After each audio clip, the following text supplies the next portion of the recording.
welcome to Kykar Wind's Fury. As far as our opening hand goes, yes, we will keep on this one. I like it. We have a mana rock, we have a cantrip, we have a brand new card for the deck, and that's going to be Heliod's Intervention. And yeah, Shared Animosity too, which is always a fun way to to have some fun.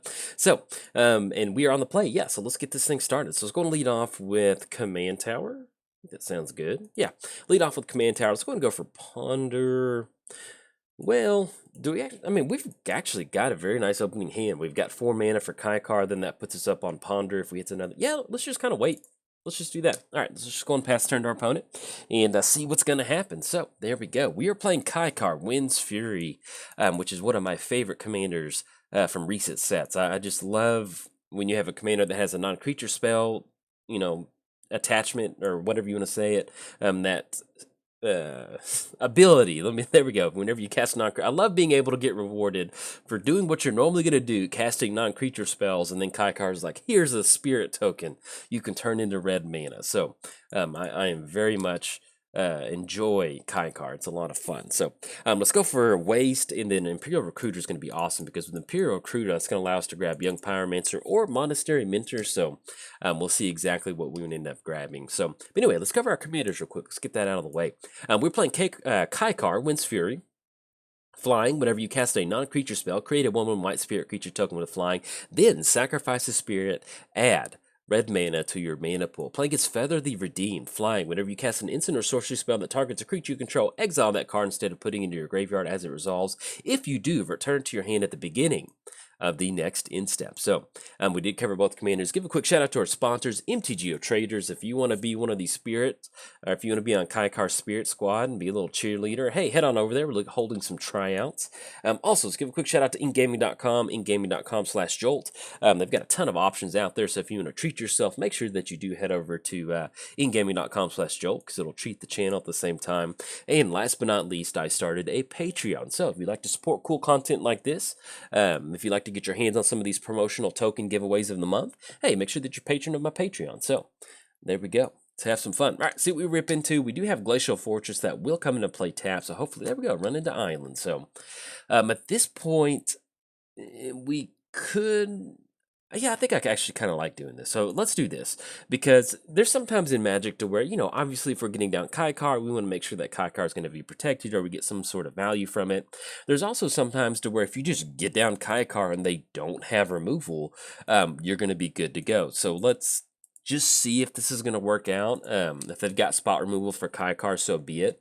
But there's just sometimes in Magic where you can be a little bit risky, and if it does end up paying off, you know, if they've got Path or Swords or something like that, hey, they've got it. But we'll see what's going to happen. So if they pass the turn without going for removal, then I feel pretty good, because there's just sometimes to where if they don't have removal, then, you know, we go Ponder, we go Shared Animosity, we go Heliod's Intervention or something on some sort of artifact, and it looks like they don't. So that's going to be a very good sign. So, you know, it is always rewarding in Magic to play conservative sometimes to where, you know, you want to make sure you have protection for your commander, but there will be certain scenarios to where you can say like, hey, my opponent's just stuck on 2 lands. They haven't really been making a lot of mana rocks, different things like that.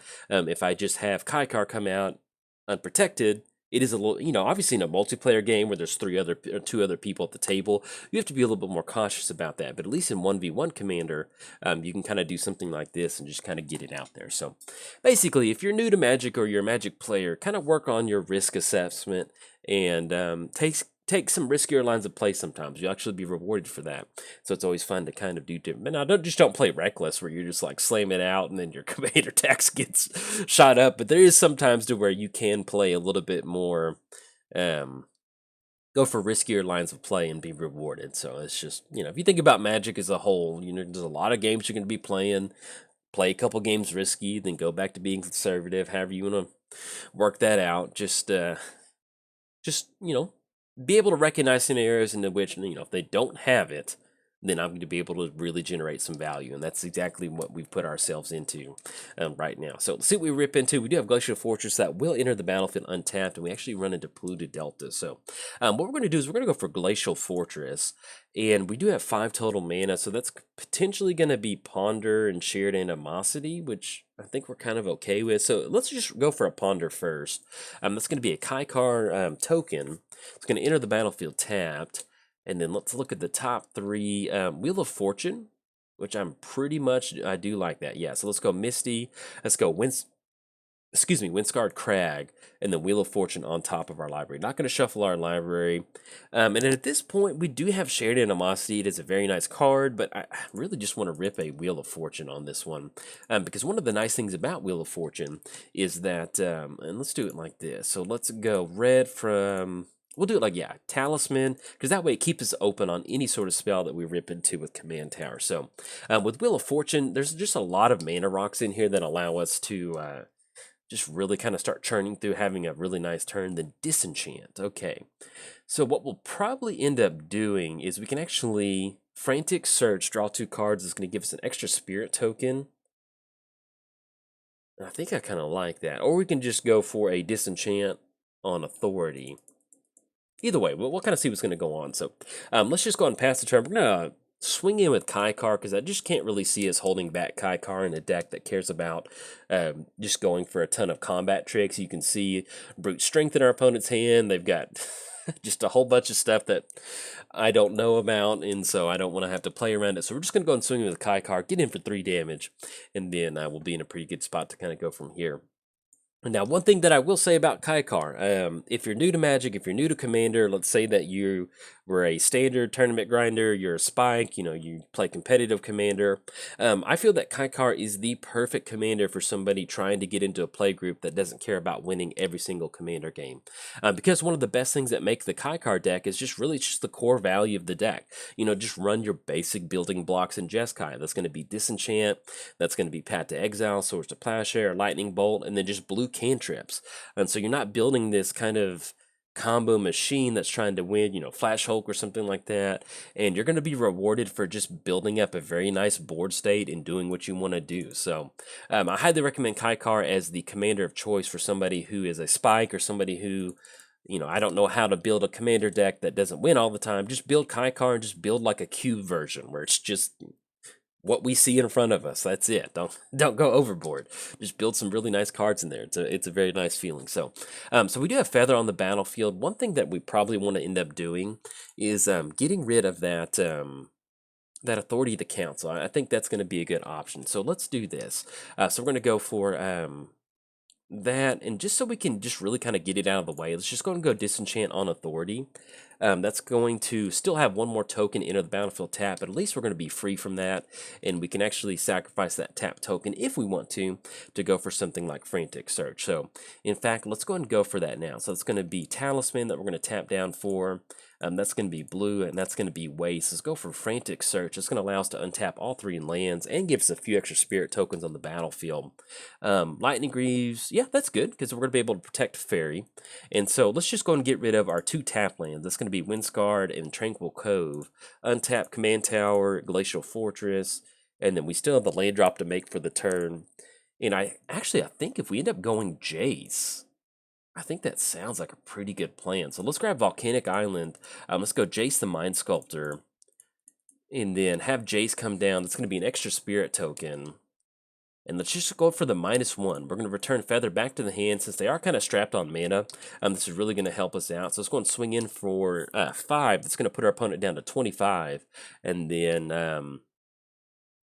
yeah, our opponent just said, crap, then if we don't hit a land soon, and then went for that Wheel of Fortune. They were like, okay, yeah, that does work out. So, all right, there we go. Knock them down to 25, and that's going to be 6 total commander damage. So, but yeah, like I mentioned, this is one of those decks to where, we're just doing what we normally would do, and that's filtering through our deck. That's, going for card advantage, getting rid of our opponent's stuff. And, one of the best things you can do in Commander is just getting some sort of 2-for-1, whatever that 2-for-1 is. And so that's kind of what we've got going on right now. So with the Jace ability, Jace, typically you want to brainstorm with Jace, but I think at this point we're just going to be using it for the -1 ability. That's going to keep Feather back to the hand.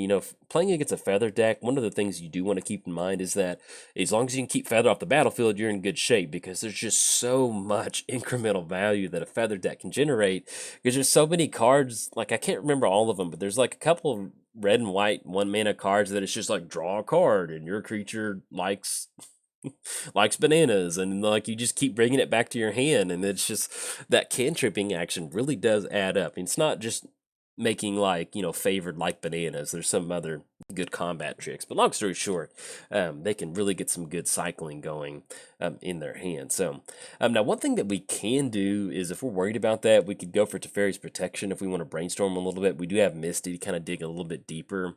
If we send Feather back, they just recast it. But yeah, let's just go and see what the brainstorm is going to be like, because we've got this fetch land in our hand that's going to make it a little bit easier. And okay, so that's not exactly what we want to see. Let's go and put Temple of Enlightenment on top, and we'll put Mountain on top. Let's go for Misty. We'll go and crack Misty. And the other good thing about this is like just the fact that we can cast Soul Ring and still have the Spirit tag along. Ooh, my goodness, this is some good magic. All right, that's going to be Soul Ring, and that's going to be Thran Dynamo. I was just like windmill slamming on that mana. And then tap down for this one. There we go. That's going to give us an extra spirit token. And then what we'll probably end up doing is still end up going for Lightning Greaves, because that's going to be 1, 2.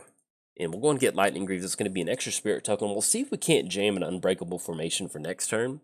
Let's go and put Lightning Greaves on that, because that's going to be 3 extra spirits, and then anything else we'll go and pass the turn over to our opponent. So we do have 8 spirits, and we're just sitting at a 3/3, so we're not going to swing into that, and then we'll just go and pass the turn over to our opponent. So we do have some answers. If our opponent does end up going for some sort of weird, they've got 4 mana, so we're not expecting a whole ton of action from them, but if they're able to symbol something, we do have Teferi's Protection that will allow us to kind of phase out, and then we've got Unbreakable Formation that's going to make everything indestructible. That's another thing that you definitely want to include in your Kykar deck, is running some variation of Unbreakable Formation and Teferi's Protection, because it just, you're investing in your board state. You have a lot of tokens that you're investing in, trying to get these 2-for-1s, and so you just want to make sure that you just don't die to like a board wipe or something like that. So that's what we're kind of going for. Okay, that's going to be Blind Obedience from our opponent. Enter the battlefield tapped. Yeah, I think that's okay on that. And somehow, oh, that's what it is. This is completely non-gameplay related, but my keyboard has been wobbly like this whole morning, and I was like, do you know on the back of a keyboard you have like little stands you can flip out? And I was like, do I have one down and one up or something like that? And my keyboard was on a pin, so there we go. If you probably weren't wondering because you haven't seen my keyboard. But anyway, just for those keeping score at home, if you're like, I have this square that says wobbly keyboard, it never gets checked during a game, you can go and check it now. So because we had a wobbly keyboard, but I did get it fixed. So opponent's going for Blind Obedience. That does kind of slow roll our spirits, but since we don't have haste, it's not the end of the world. And I feel like we can kind of do something. The only thing that we need to, disenchant, and I think with disenchant, we just want to get as much stuff on the battlefield as possible. We don't really need to keep Thran Dynamo, but at this point, I just want to get some spirit tokens on the battlefield. So let's go for Teferi's Protection. That's going to give us an extra spirit token on the battlefield. That's going to be 9 total spirits, and that's also going to allow us to kind of fade out too, which is going to be perfect. There we go.